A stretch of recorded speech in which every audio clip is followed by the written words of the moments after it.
Hi everyone, welcome to episode 110 with Sohee Lee. So Sohee's back with us. We're going to talk a whole bunch about her attitude and approach to social media, how she doesn't spend or lose too much time or get stressed out by getting involved in arguments and too much discussions, just posting quality stuff and interacting with her followers a little bit. We also talk about how she's pivoted over time with her approach to social media and where that comes from, showing more authentic Sohee. And we get into why we seem to be seeing more evidence-based nutrition popping up in our industry and the mainstream. It seems to be gaining traction, and a lot about an abundance mindset and relationships within our industry. Shut up and sit down.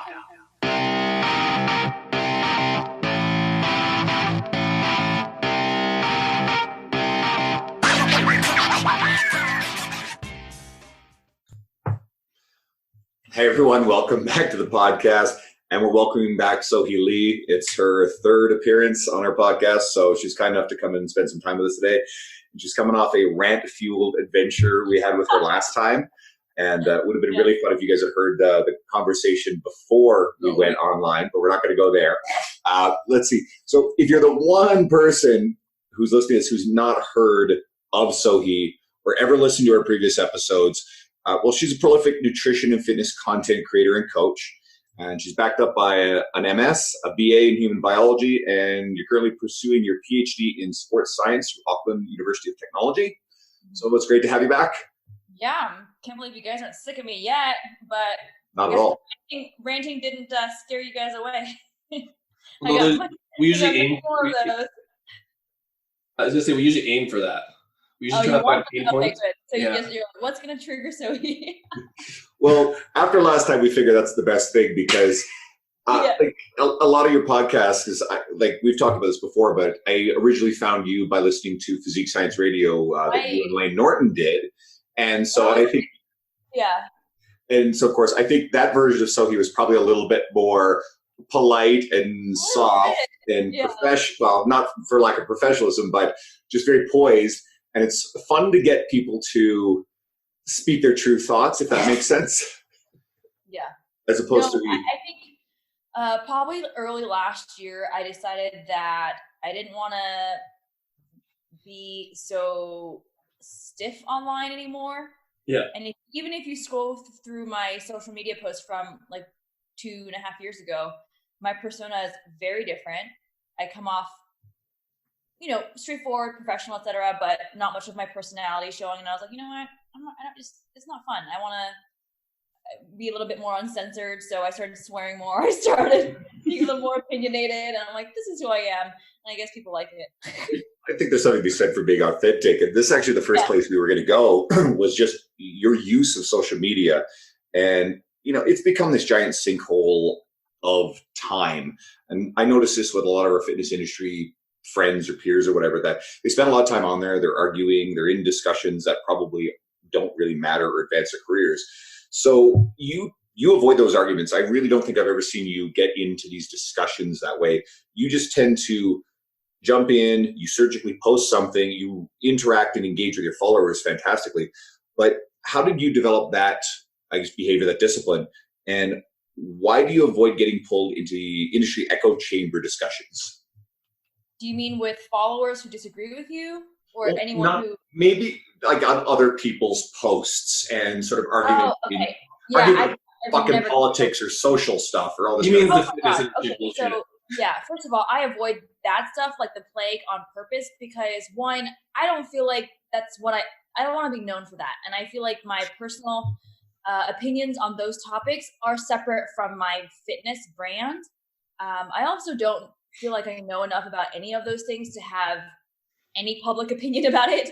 So I kind of know when to keep my mouth shut.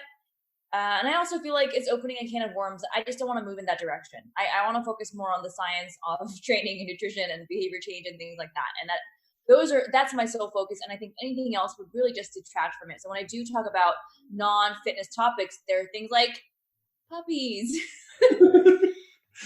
Peaky Blinders, napping, I love for naps, things like that, the safe stuff that everyone loves. Well, Peaky Blinders isn't safe. Peaky Blinders, you know what? The latest season, I couldn't get it through. I used to love it, and then I just stopped watching it after a few episodes. It got kind of weird. But yeah, it's a very intense show for sure. I stopped watching TV maybe before Game of Thrones sort of clued up, but I finished that up.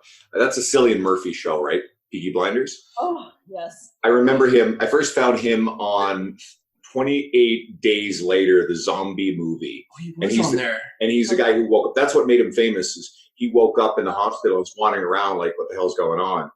And great movie. I love him in Peaky Blinders. Most people would recognize him as Scarecrow in the Christopher Nolan Batman. I was going to say on Inception. Yeah, Inception's the other one. And now I need to go watch it. I'm pretty sure I've seen it, but I didn't realize that. Yeah, you don't realize it till you realize. It's funny how that is. Like, how many movies have you seen, and then you go back 10 years later, you're like, oh my god, that was that person. Yeah, they're supported. They moved their way up in the industry. Yeah, I love this stuff. One of my favorite movies is Heat, and that's from like 1995. And you go back, and Al Pacino's got a little stepdaughter, and it's Natalie Portman, and she's like a kid. She's like, oh my gosh.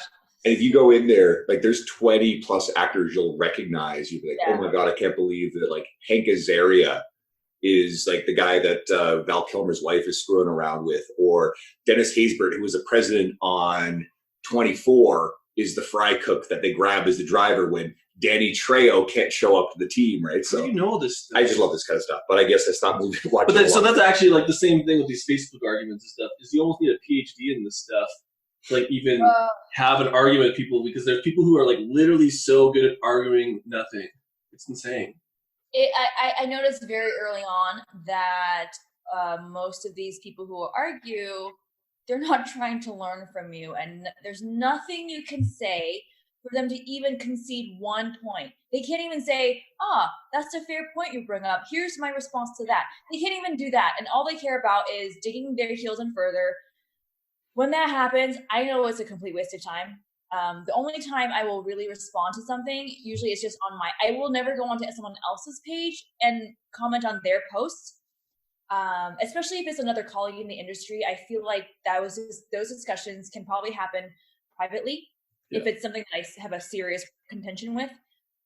But I also think that publicly commenting a disagreement on a colleague's post feel like it can come across the wrong way, where I'm trying to intentionally make them look bad, maybe. Well, I agree with that, actually. I saw recently, so there's a guy that I've met in my travels, and I like him. I think he's well-intentioned. I won't say who. And he sometimes will criticize without tagging the person technical aspects of some article or something that someone has posted. And so he had put up the work of another person who is really sweet and well-intentioned and was criticizing it. And I looked, and they're not mutual friends. There was no tag. There's nothing. And I was like, wow, like the second person's a really good person and is putting out lots of helpful stuff. And I went back maybe a few days later, and I found it was all deleted. So I thought about it. I was sort of tempted to message him privately and be like, yo, bro, this doesn't look very good on you. It didn't make me lose any respect for the second individual. It made me kind of go about the first person. Does that make sense? Exactly. And I'm someone who, I'm part of a group that organizes a conference. We had one recently. We're doing that again next year in perpetuity. We have podcast guests, and the first person I'd never thought of having on the podcast, and that made me less inclined. The second person has been a guest. The second person I would definitely look at as a speaker at an event. And you know what? By having done that, the first person kind of made me go, nah, and I'm less inclined to do any of the things that I have the power to help promote the career. Yeah. I think it's just this general thing of you should actively support other people or not say anything. Or if you're going to disagree with them, one thing I saw, actually, an example of something I saw done really well was Greg Nuckols recently, when he was talking about the stimulating reps and how he, like, the effective reps for hypertrophy. I don't know if you've seen it. And he was disagrees with Chris Beardsley and James Krieger. And here is my extremely well-constructed argument as to why. This is not a knock on them as professionals, but I do have some disagreements on their input on this matter. And he was so respectful. And that is something I can get behind. And he's not passive aggressive. He's not it was just professional. So I think there's a right way and a wrong way to go about things. My way, if I disagree with someone, I probably won't say anything to them on their page per se, but what I might do is wait a little bit And then on my own platform, I'll say, well, let's talk about, here's what the research says on this topic. And I'll try to be as objective as possible. And I'll say, in light of the latest research or the most relevant research, here's what we can really conclude. And I know it's a very common misconception to think this, but in reality, here's what the research is suggesting. Well, and there's no, right.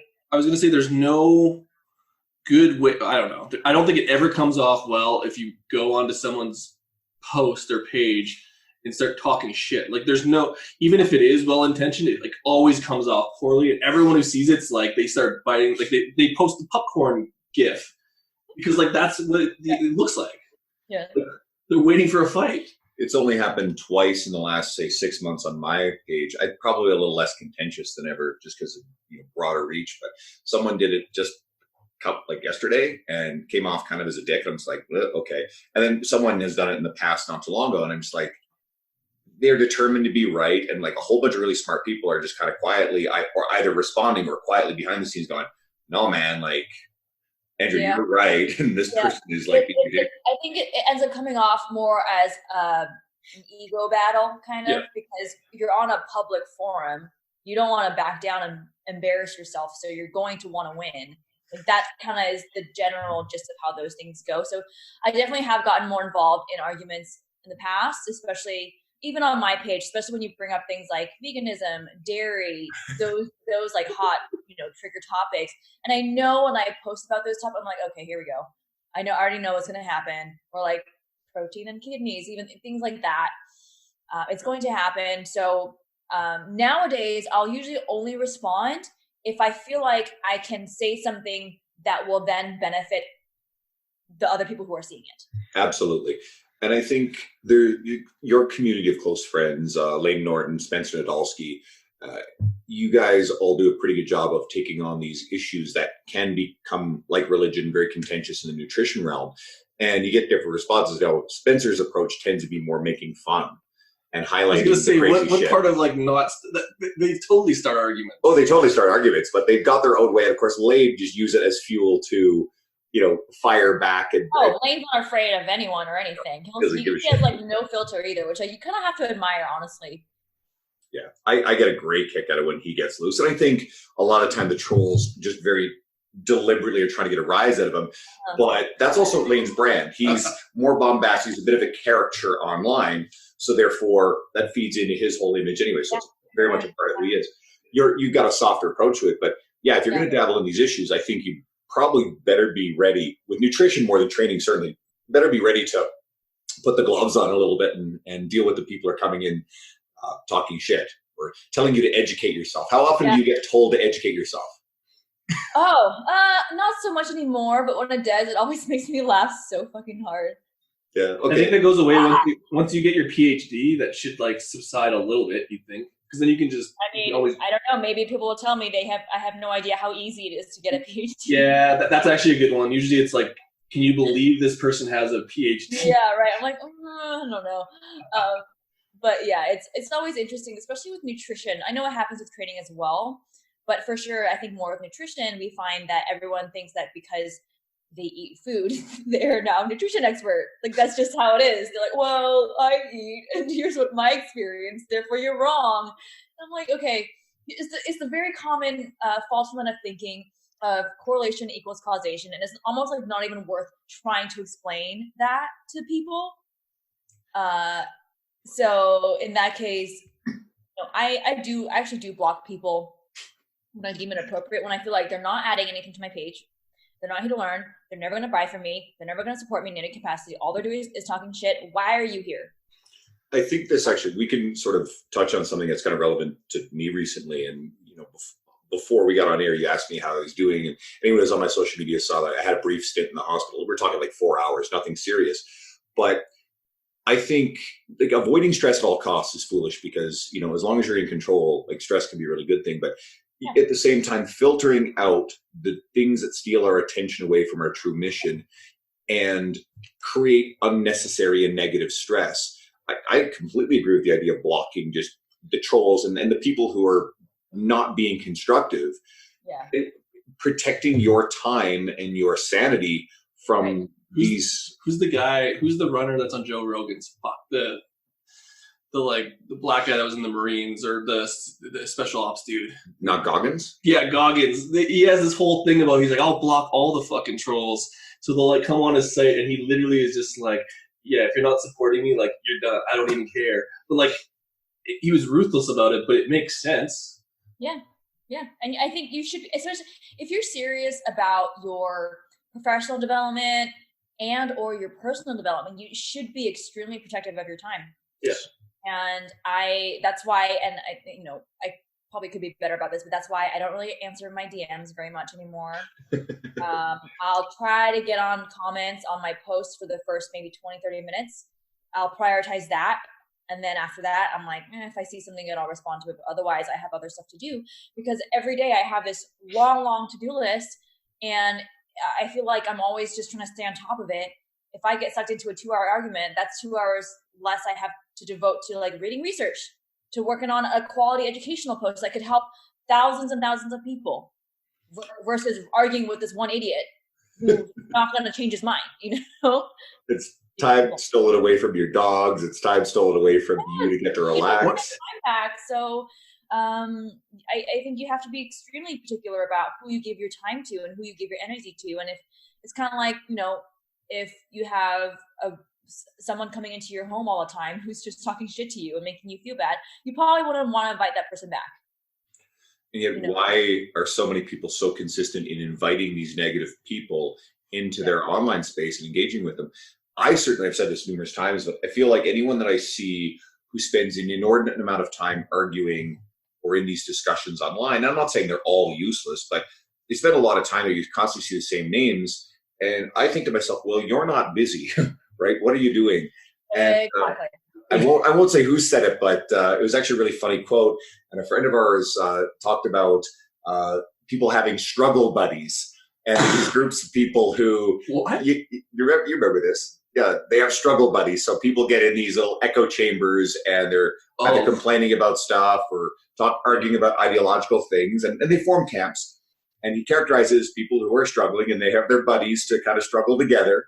And instead of devoting their time and effort into the struggle, like making their careers grow.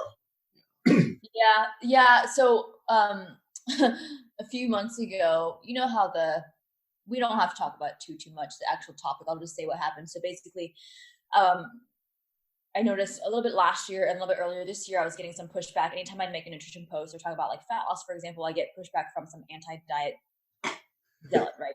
And you guys probably know about it. And rubbed me the wrong way. It is like bad, because I had read about it, I learned about it, and I was like, why does it have to be so binary? Why does it have to be like you're either this or you're that? I'm like, it's a lot more nuanced than the way that they're making it out to be.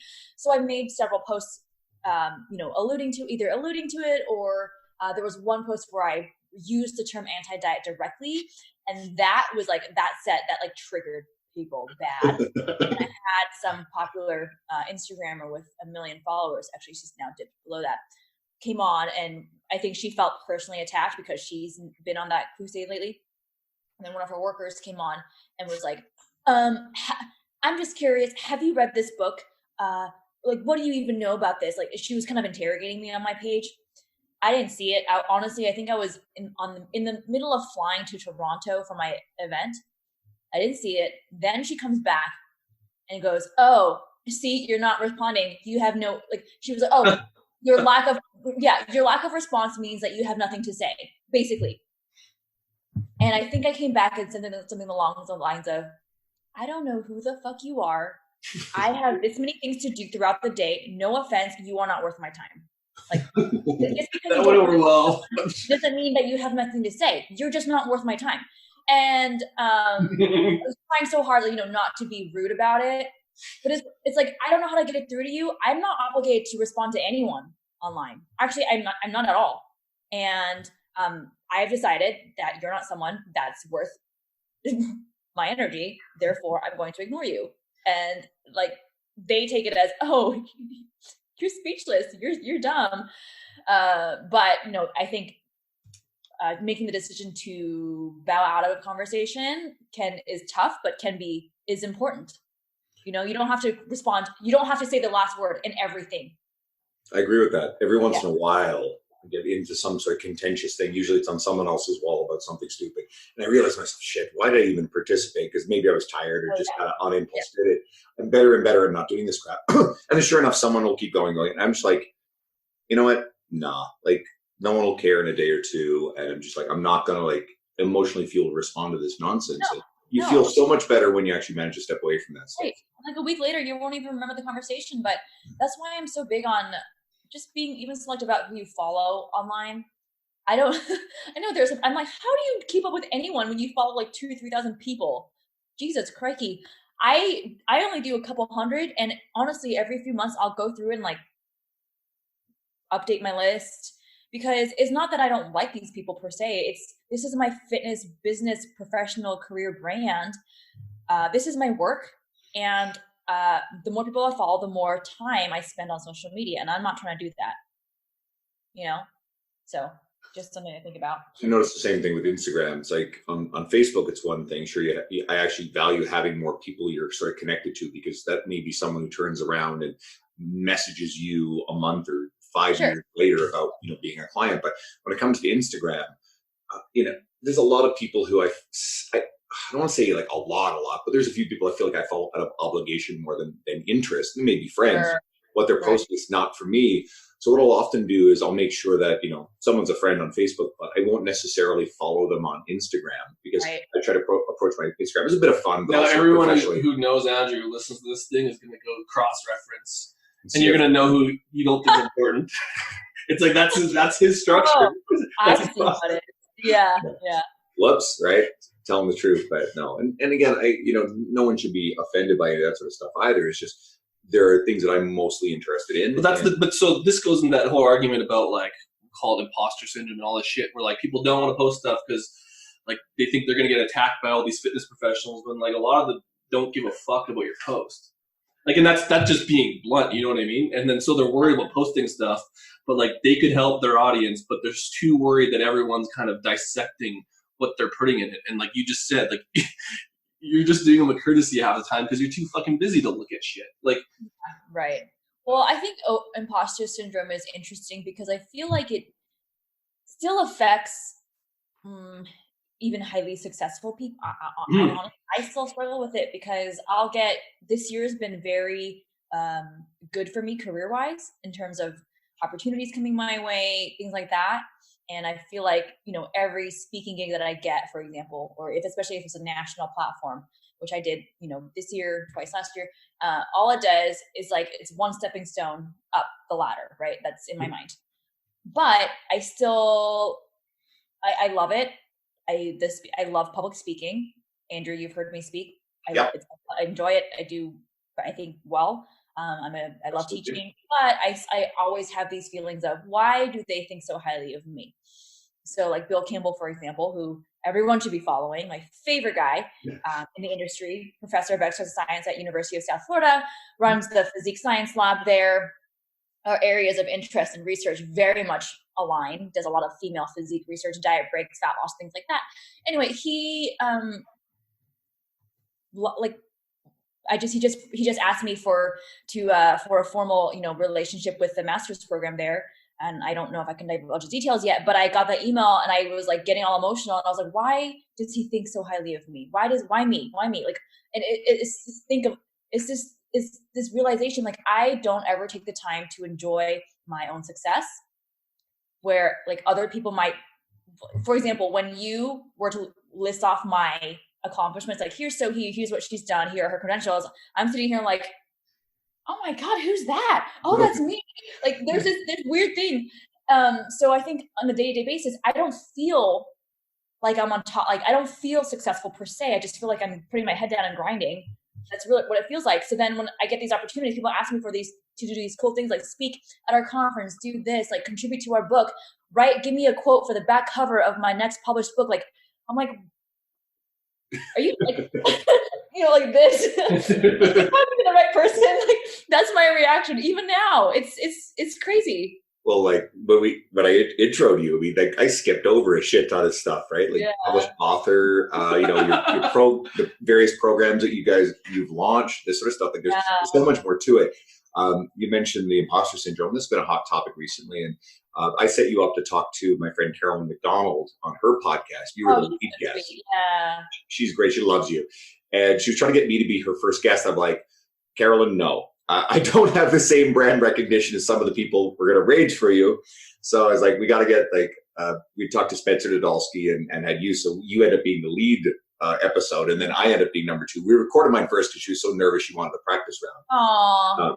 But she's a sweetie. But she wrote an article about imposter syndrome and it got widely circulated. And she's just in tears going like, why do people care about me? Why are people so interested? And honestly, I like people who experience the imposter syndrome because it tells me that they actually care and they want to be, help people.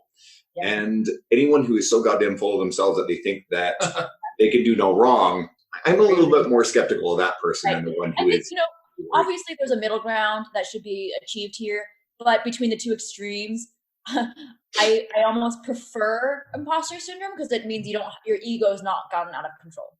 Yeah, exactly. Like you're still humble, and I do think that in many ways, probably in any industry, once you start getting an ego and you don't keep it in check, that can be the beginning of the end for you. Because if you start thinking you're the shit and you start treating people poorly and you're like, how dare you? Do you know who I am? Like, that's just, you don't leave room for growth. You shut out opportunities. It doesn't look good. People don't want to work with you. Like if I were a diva all the time, like, no one would want to be collaborate with me, We wouldn't have had you back for second or third episode. That's right? not true. Divas can make good podcasts. Maybe, yeah. That's not what I want to be known for. I don't want to be like, oh yeah, I met Sohee at a conference and she wouldn't even give me the time of day. Like I never want to be that person. Well, shit. I think I probably said this on air. I know I've told you off air for sure. I mean, I remember when I met you. Brett Contreras and Spencer Nadolski all at the same time at a conference. Yes, I remember exactly where we were. Yeah. Yeah. Exactly. And I look and hear 3 people that I'm like, I follow you guys all for quite a long time. I feel like you're very successful and influential. And I'm like, holy shit. So I make a beeline, go over and say hi. And I recall having something very individual about each of you guys that I liked a lot. I remember autographs. No autographs. But you guys were really down to earth, and then we all hung out a fair bit over the course of that weekend. Yeah. And you guys are real down to earth people, and that's why I count you guys as friends this day. All 3 of you guys have been on the podcast. We're bringing Brett back again soon. Hopefully, he said he would. So he said he would. So he says. So he's got to. And anything I can do. Like Brett just released his book. I've been putting it up on my social media. I put your book up on social. Andrew, you're great. You're so supportive of the good people in the industry, and that's something that I feel like not a lot of people. Not to interrupt you, but just so I want to interject a compliment for you. I think it's having the abundance mindset. Just support everyone. There's enough success to go around. Versus I'm jealous of you. Any kind of accomplishment, like I'm going to be envious. I hate that. But just be happy for other people. But I think that's a lot more. This is where this whole imposter syndrome. My whole point was people aren't posting good stuff because they're worried about other people. I would say more people have an abundance mindset than not. A lot, at least. Well, yeah. There's not a lot of fitness people that are big timing people because they're not even in a lot of the circles that all of us run in. Yeah. You know what I mean? Jillian Michaels isn't worried about us, and she's not in big tennis. Though maybe she would. It's like the time Spencer gets a picture with what's his name, the David Avocado Wolf, and has some fun with it. And he posts it, and they make fun of it. But every once in a while, someone comes back and it's like, "Well, Avocado Wolf's got this massive following, and you think he really cares?" And there's actually a point in that, but I still think it was hysterical. Right. So yeah, you do that. You do that very well, and I think there's what bad can come out of that. There's nothing. It makes you look good. Obviously, it makes them look good. There's just. Everyone wins.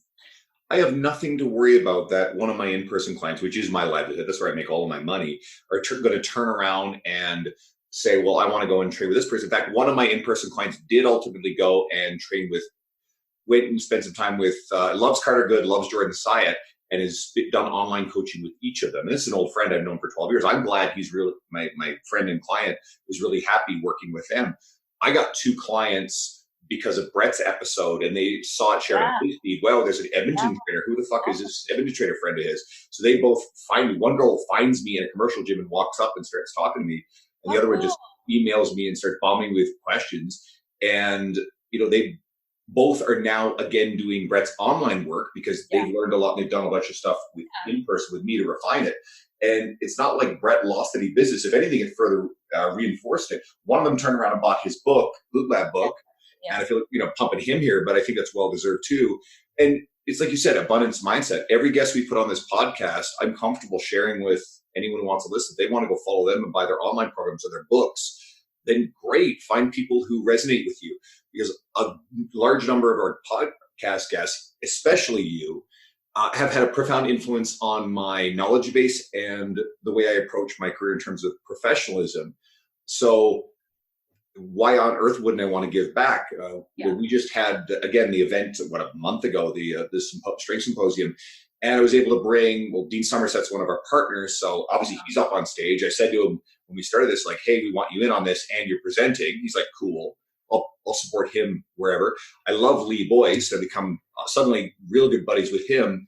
We want to bring him in from Toronto, and he was super. So you can create opportunities. And we had 4 of our 9 speakers. We originally supposed to have 10, but Brian Cron had to drop out last minute. Yeah. We were able to create 4 presenting slots for women who are often underrepresented in our industry, for Canadians who that don't all get as happens much. So even at the greater point of it is, and we usually get down to what can people get from this, is that a lot of these networking opportunities showcase themselves in different ways over the years. It's just if you don't have that mindset, you miss out on literally all of that. Because what you both were saying is a series of events, and you probably noticed it with your career, over the time it just builds and builds and builds and stacks. But if you're an asshole and are super protective of all your stuff, that doesn't happen. Listen, if you have good relationships with colleagues in the industry and you're working hard and you're doing the right things, when there's an opportunity that arises, they might think of you. Yeah. And recommend you. That's happened to me so many times, and especially this year in 2019, I realized how actually. And I think before I was maybe a little more hesitant to collaborate with other people in the industry. I'm like, well, what if they, what if they say or do something publicly that then makes me look bad by association? It was things like that. Or what if they drop the ball on me? What if they screw me over? There's always going to be that risk.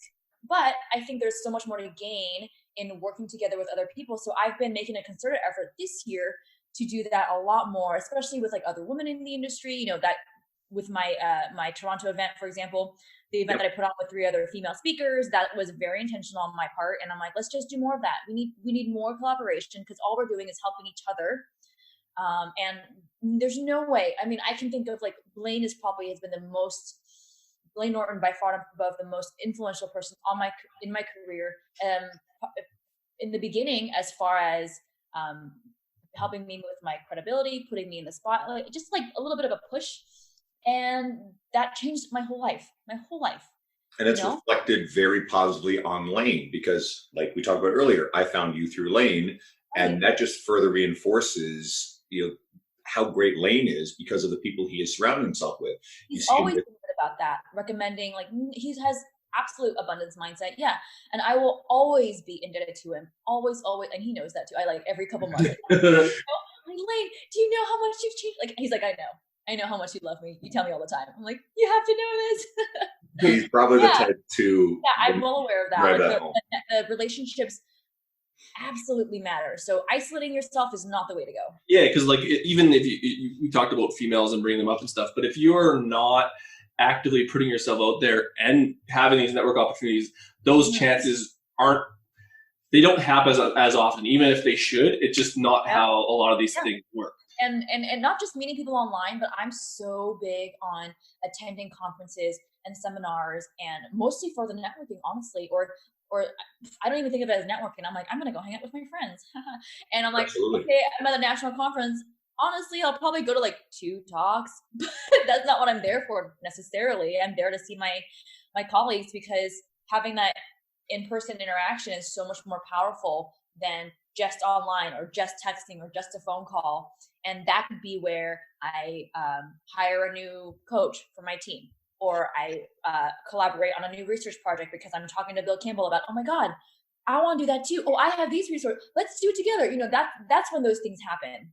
So this actually like goes into our next question, because you've kind of we're not going to do your business model, but you've pivoted a little bit, because like 2 years ago when you started talking with us, infographics were huge, and now they almost no longer work at building larger followers quickly. So you've pivoted to memes to get like a novel way to cut through the online noise. But like, how has your approach of staying ahead of the industry trends, if at all, build engagement and new followers, especially with the stuff you're talking about, like being more involved in real life stuff too plays it? So I think here's the thing with social media. I don't think anyone really knows what they're doing. If I'm being transparent, everyone's like, here's my course on how to build a following. I'm like, that's just your best guess. Like, honestly, we're all clueless. And what might work right now may not work next month. And remember, like, remember last year, I think I was shadow banned for like 2 full months. And I didn't, we talked about this. And I was sitting there thinking, I can't control that. I don't know what I did wrong. I don't know when it's going to be lifted. I don't know if it's going to last forever. All I can do is control what I put out. So for sure, there was a time 2-3 years ago when infographics were so popular. They got tons of traction, helped gain lots of followers.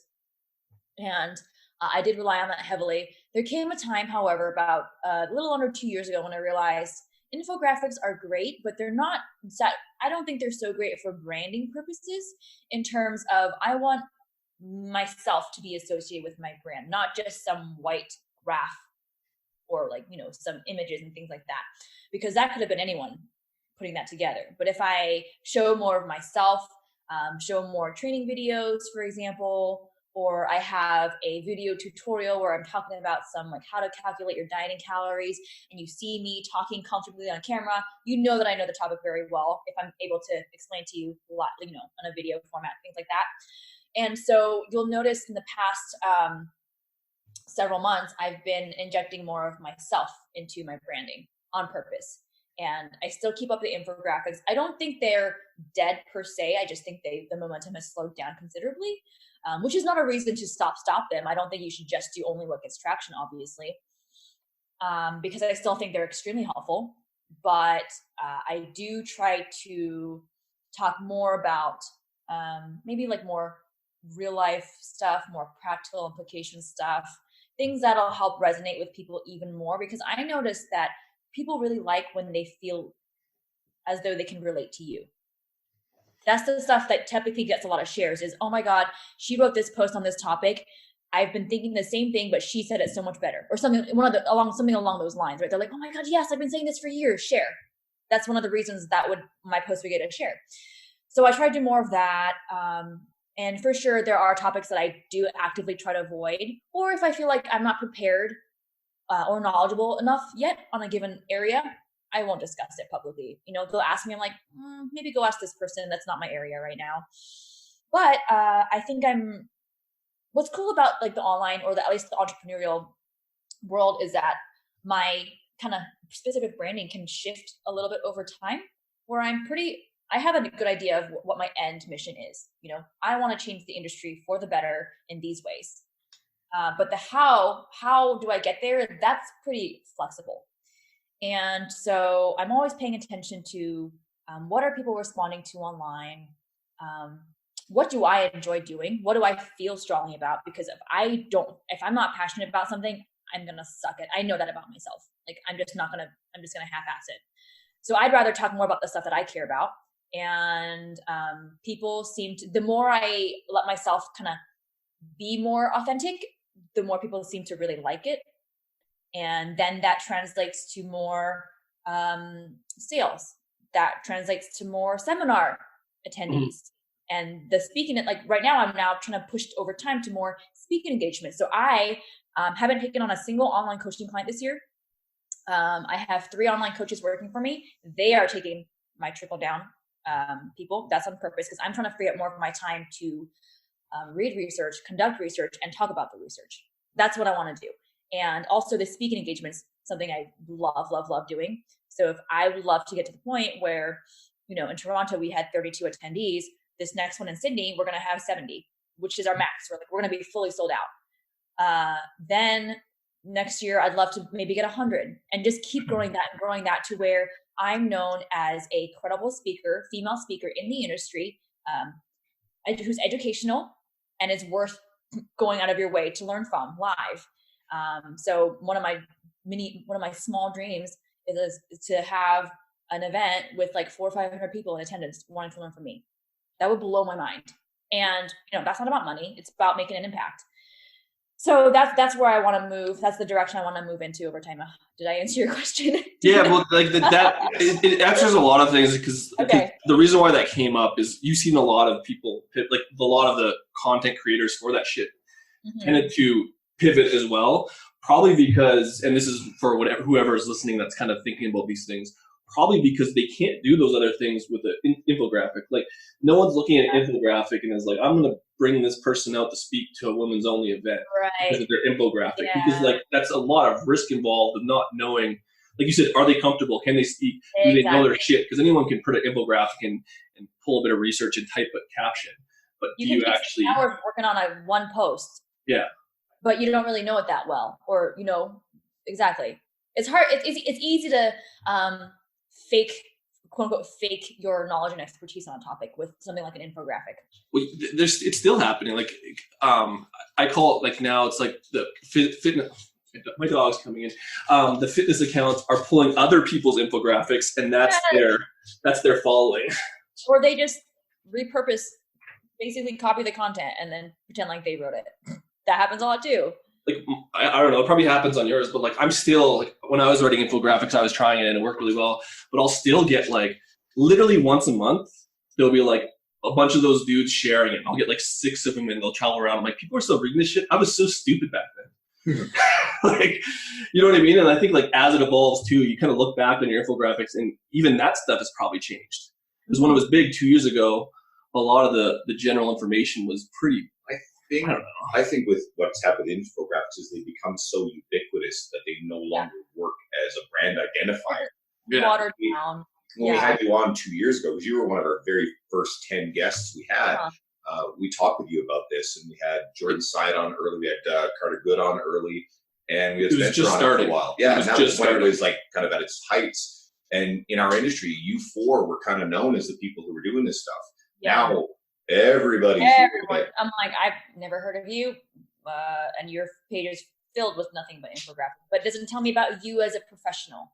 Like, you know what I mean? So yeah, you're right. I would not look at someone who only does infographics and be like, I want you to come speak at my event. Like, definitely not. That would not be nearly enough at all. When I wonder how well it translates to sales, like honestly, like I think like maybe at the beginning it did, but like Well, the other problem with it too is, especially on Instagram, you can gain a lot of followers, but are they engaged followers? Are they people who are going to turn around and actually buy things? And every guest that we've ever had, when they have shared our podcast through their different social media channels, guess who had the highest number of downloads? We can proxy for her episode, and that was yours. So you're the only guest that's ever gone over 10,000 downloads on an episode. But like that was also probably at the peak of like, I don't know. It's interesting because like Spencer wanted to take you down. Like Spencer wanted to take you down. Didn't quite. His did huge. But even that stuff, quite happen. The way people are using Instagram is changing now too, because we can see through a proxy kind of how the trends go. And a lot of the times, like even with your second one, wasn't as big as your first one. Right. Back in the day, it was like kind of when Instagram, everyone was flooding to like those things. And there, there are numerous factors too. Because what if it was like the timing of when I wrote, like posted about it, or maybe it's the title of the podcast episode that like people are like, what is that? Like so many different things. Maybe it was the algorithms. I don't know. We have no way of knowing. That's why I'm like, anytime I think a post is going to do really well, I'm like, just keep it in check because it could fucking flop. Well, and that's a problem you have. We can tell who like people bought followers at some point. Like for sure. Like I like your following got bigger over time, but like they were engaged, which means you didn't like, you know what I mean? Like, and we can see people with the same following as yours and their podcast is shit. And you're like, interesting. Well, so there's also the one place you can really tell is if you got someone who's got in that 15 to 30,000 follower range. But I actually think one of the things that Instagram did that now obscures this is you can no longer see how many people liked on a post. So it's actually kind of hard to tell probably bought I their think in followers. the US we still have that. They still have it because when I was in Lake Tahoe, you could see it because my buddy Ryan was like showing me this stuff and he's like, "You can't see your likes anymore." I'm like, "No." But I know, like, I know for sure that was helpful in terms of how many followers, their like likes to followers ratio is pretty telling. Yeah. You know, if I'm like at almost 250,000 followers and I get like 50 likes to post, that's like something's not adding up here. Or if I'm like, no one's ever commenting on my shit, or they're all the comments are spam, that's probably fake, mostly fake. And I do see that a lot. But I'm like, collaboration. You should be. We want you to collaborate with us and be in our apparel or those kind of fucking posts. I'm like, block, spam, go away. Which is it's funny we're talking about this because it's like that is part of the fitness industry at this point, is like understanding likes, fake accounts. Like it seems so crazy, but it's just like that is part of the game now. Like even knowing the atmosphere, knowing it, but not being obsessed with it. I think because you can focus on it. But I think don't focus on the wrong thing. But I think other people do focus on the wrong things. Like you're talking about a lot. You saw a success in that, and you still pivoted. Yeah. Because my mission is not just to grow followers. I'm not trying to just pump up my ego and gain as many followers as possible. If I wanted to do that, I would honestly do things very differently on my social media. And you guys know the different ways. You would have pictures of you on exotic locations. You'd be in Dubai and Mexico, and there's this photo where you're like looking off into the distance of the sunset and all that shit. Your account doesn't have that stuff. Nothing but me. I probably have a very convenient angle, all those things, which is fine. It's just not what I want to be known for. And so, one thing I learned long ago in the very beginning was there's a big difference between attention and respect. And I would much rather have the respect of my followers than just have like a bunch of thirsty eyeballs. Well, especially in a time where like you can talk about women in industry and all this shit, but like that's the stuff people are saying anyway. Like you did this to get this, and it kind of sucks because like the instant you do that is you almost lose that respect, regardless of whether it's deserved or not. And that is part of the game though right now. Is like there's a lot of people doing it, and you get lumped into that regardless of whether that's your intention or not. Right. So I think I feel like I've done a decent job of growing, a sizable following, the way that I want to, in terms of, especially now, very education heavy, putting out tons of free content.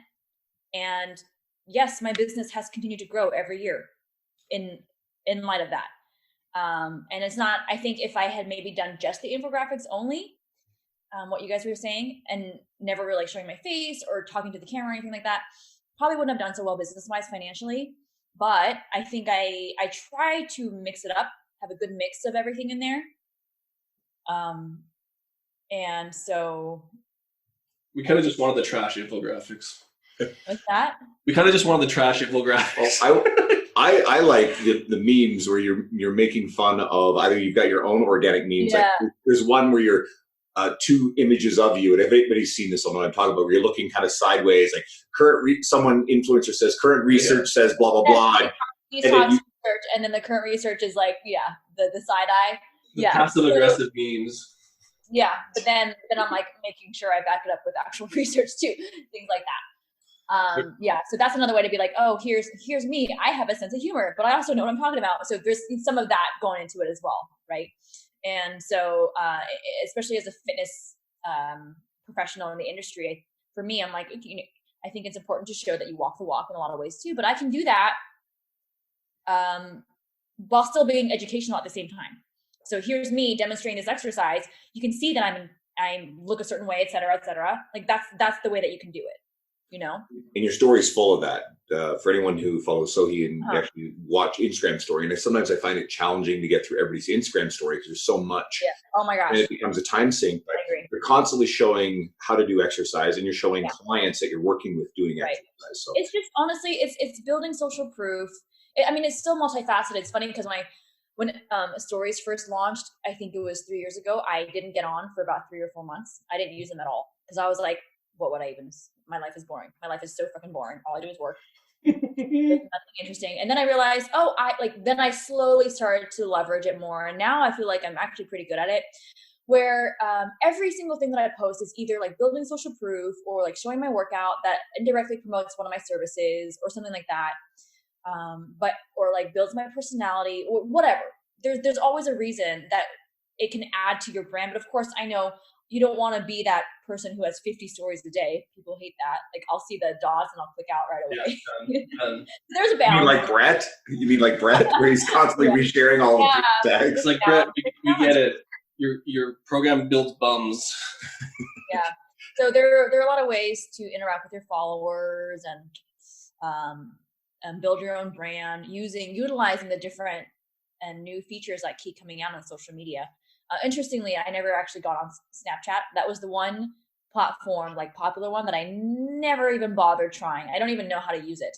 Like I knew I didn't want to spread myself too thin with trying to master too many different social media platforms at once, because I already knew one's overwhelming enough, and I just didn't even go there. So, but I've done well so far, doing mostly just Instagram, a little bit of Twitter, a little bit of Facebook.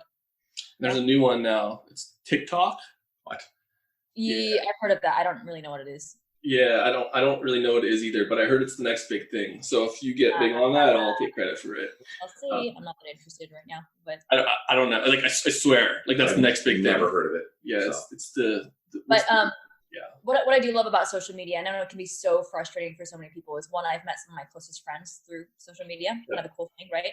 And I always joke, and it's true though. I'm like, I have no friends in San Diego. Like, obviously, I'm like, I have 0 friends in San Diego. All my closest friends are like around the world, in different countries, in different like states. They're all spread out around the world thanks to social media. But also, a really cool thing for me has been the ability to use social media to do a lot of good. So obviously there's the education aspect, but also now that I'm starting to conduct my own research, the number of people who are willing to volunteer their time and energy to contribute to research through social media has been unbelievable. Really? When I did my master's survey 2 years ago, I distributed the link over social media. I got over 4,000 responses in less than 3 days. I remember that. I remember that actually. You got that many, eh? That's insane. And I was like, I'd be happy with 200. I had no idea. And it was a 20 to 30 minute survey. No one was getting paid. You wouldn't even get to see your own results. So there's nothing in it for you. And yet, when I shut it down early, because I had too many participants, people were pissed. They were like, I want to take this. And I'm like, I don't understand. I was like, you're not getting paid.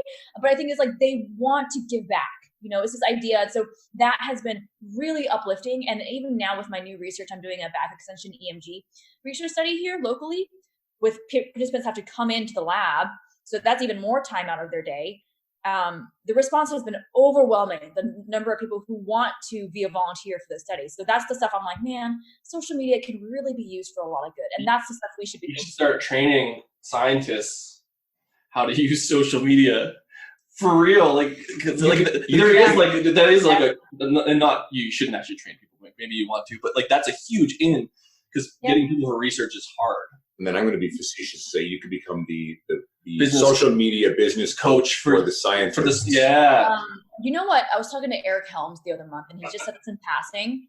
He was saying to me, he said, "You are a science communicator," and that term, I was like, I like it. But I do think it's a skill, learning how to take research or anything that's academic or, very, there's a lot of jargon in it. Then turning around and going to the general public and saying, here's what this research says in words that you can easily understand. And also, here's what it means for you in practical terms. I think that's very difficult to do. I think a lot of people don't want to do it. Like even my buddy Ben House he is not putting it down in layman's terms. Doesn't care. And that's like not well known. Is this easy to understand?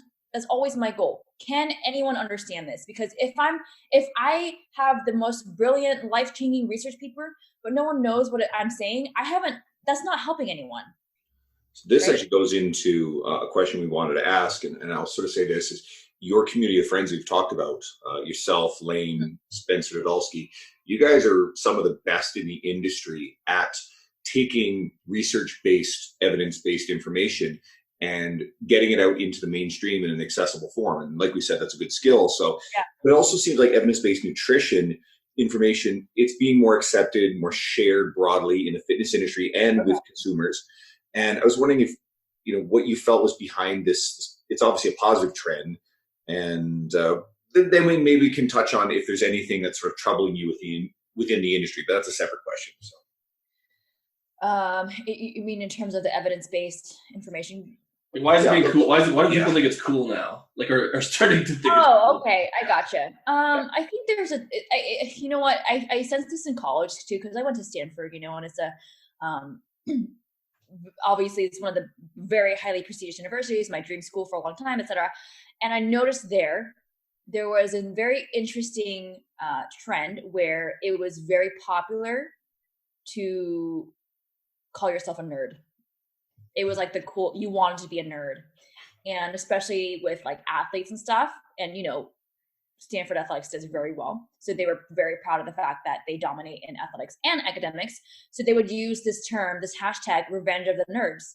Revenge of the nerds. Like we are athletes, but we're also nerds and we are dominating all of you. It was kind of that mindset. And I do think that there's this trend where it's kind of cool to be smart, cool to be smart. And I think it makes someone look more badass, I guess. People know it's the harder thing to do. So when you have someone who's good looking, in good shape, and is smart and knows the research, people are like, that is a huge turn on. There might be something. That's how it started. There might be something that's a bigger societal shift behind this, or it might at least relate to it. You're talking about being cool to be a nerd. And when I grew up, comic books and Dungeons and Dragons were very like subculture things that weren't cool. And now the biggest movies, blockbuster movies, are Harry Potter and Lord of the Rings and all of these superhero movies. And this is the big mainstream. Dina's covered in Spider-Man tattoos. And so I think there's a big shift with that. And perhaps with this generation, people bag on millennials, and I guess you guys are both technically millennial. I'm not, but I'm a little older than that generation. I'm a weird little middle one. But point being is that I think that generation is more open to good evidence-based information.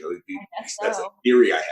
Well, just not cool to be stupid, I think. Well, and I think it was even on social media too. It was a few years ago. All of a sudden, it was, science is cool. It just became a cool thing, and so I think I've toned down my snark a lot in recent years because I feel like in a lot of ways, being too snarky and having that attitude can backfire. In that, if you are maybe too opinionated and not super objective, this is my take. You might turn away more people than you actually end up helping. You might turn them away because how if you if I'm in an argument with you and something you did pissed me off, and I go, Andrew, and all of a sudden I just start attacking you. I'm like, you did this, you did this, no, you motherfucking no. Your automatic response is going to be defense, right? Defend yourself because I'm attacking you. You're going to defend yourself. So I kind of see it as if I go out attacking, if I'm abrasive and people are just going to hold, they're not going to be receptive to what I'm actually saying. Yeah. Those are the people we're talking about at the beginning of this episode. Bring around people. There'll be those people. You won't really see me do that much. I'll try to I can inject some humor into my posts. But a lot of times they're just, pretty serious too. But I don't think that being super polarizing, my opinion is, I think I would help fewer people being polarizing than I would doing things the way that I do now. And there are people who do polarizing better. Your friend Spencer. You tell Spencer I don't find Spencer's. What are you talking about? I suppose. I mean, I think Lane is more polarizing than Spencer, but Spencer will push buttons on things like vaccines, for example. But he's also a doctor. Yeah. That's by its very nature polarizing topic. Yeah, and that's not the route that I want to take. Also, I'm like, I don't know if I could handle the anxiety of all the pushback that I would get, all the drama and the I don't know. I don't enjoy it. I don't enjoy that at all. Yeah, I think you have to thrive. You have to thrive in that, because there are some people that thrive in conflict, and that's. I think that's a key part of it, because a lot of this underlying is being true to yourself and letting people see more of your personality, and your personality does not want to deal with conflict on a regular basis on your social media. Peaceful person in real life and pretty low drama. I don't want to bring more of that in. Hell no.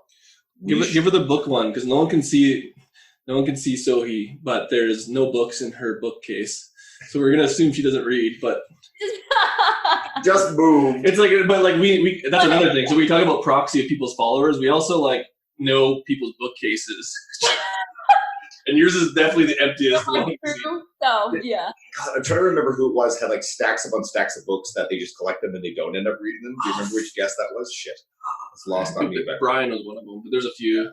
I do that. There's a few people who like self-admitted buy books and don't read them. Nope, I totally get it. A lot of the problem is it's actually hard to find the time. You're reading research a lot. So it's kind of hoping that maybe there is something that you've actually taken the time to read, or even if it's an old book that was pretty influential. Oh, yeah, sure. Okay.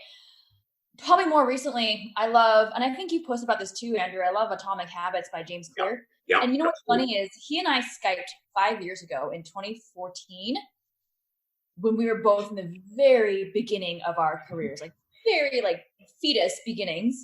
And he reached out to me, and he had just started his blog, maybe about like a year and a half in or so. And this is when he was starting to talk about like habits and behavior change and things like that.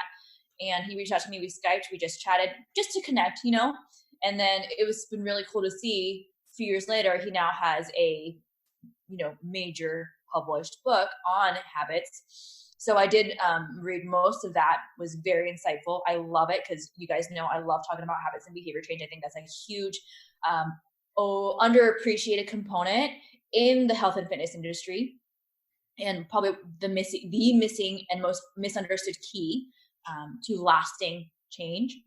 So I loved it. I think James has an uncanny ability to, what I said before, communicate the research and the information in a very easy to digest manner.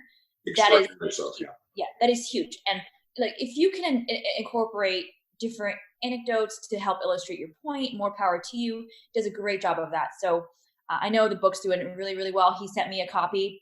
I love it. I recommend it. I think it's good reading for everyone. Yeah, it's one of the best books I've read this year. I found this year, because I've read a lot of the classics in our industry in previous years, that it has been harder to find really good books this year, and it's one of my favorites.